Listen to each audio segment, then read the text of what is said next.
Good morning, brothers and sisters. I just wanted to share this story with you, another heart-wrenching story. Please pray for these people.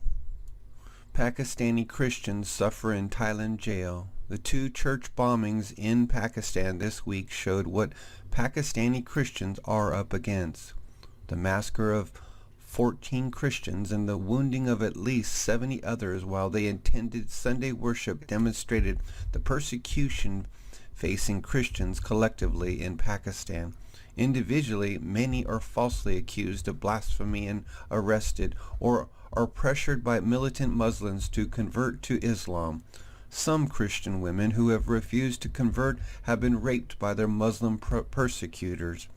That is why thousands have fled the country seeking religious asylum or refugee status. On March 4th, more than 400 Pakistani Christian immigrants, including children, were arrested and jailed in Bangkok, Thailand. They are considered illegal immigrants. Sympathetic Thai Christians have housed and fed many of them, but since the jailing, the health and even the lives of some of the Pakistani Christian immigrants are at risk.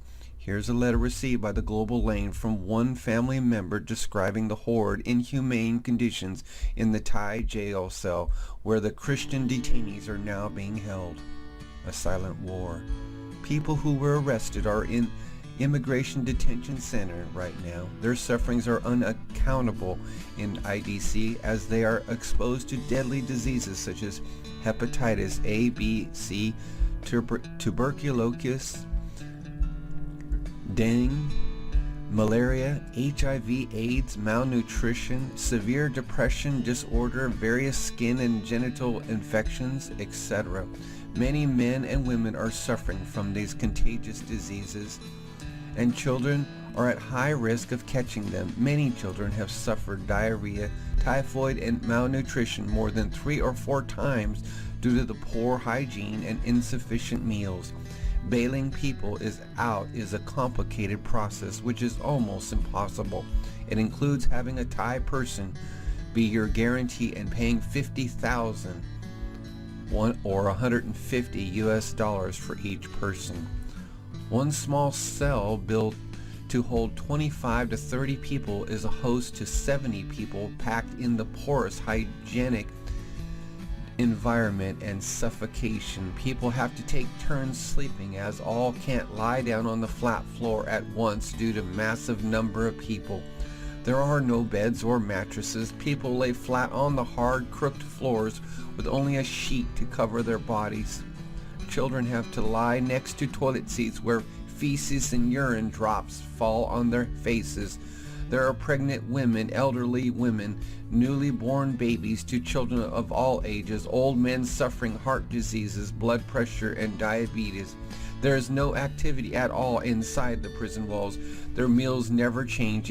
It's always boiled rice and stinky soup of cucumber.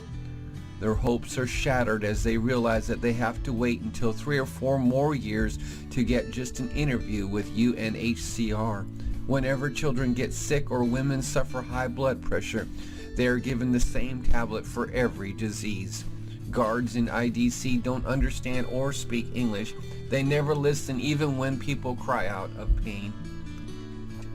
I asked Human Rights Watch, UNHCR, International Protection Authorities, and all other international Christians, where are they when the persecuted need them the most? I questioned Pakistanis settled in the West. Where is there compassion for their own brothers and sisters? Where is your love? Are you really Christians if you can see them suffering terribly?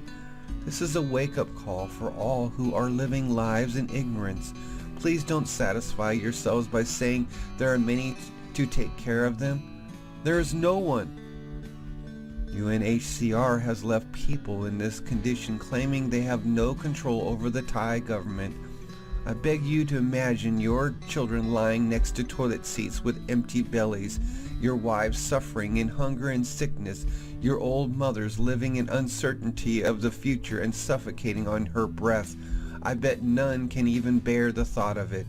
Child detention is not even allowed in some countries, and yet my nation's children have to go through this. I cry out to you with the loudest of screams. Have compassion. They need mercy. My words can never be enough to express how they are suffering every moment. I have done my part in describing their situation to the best of my knowledge and words. This is time for you to play your part now. If you have the spirit and love of God, please spread this message until their cries are heard and stand up for them. They are scared, hungry, helpless, and hopeless. They are dying every second inside this prison. There is no beam of hope from UNHCR or the Thai government. They pray to God to have their cries heard.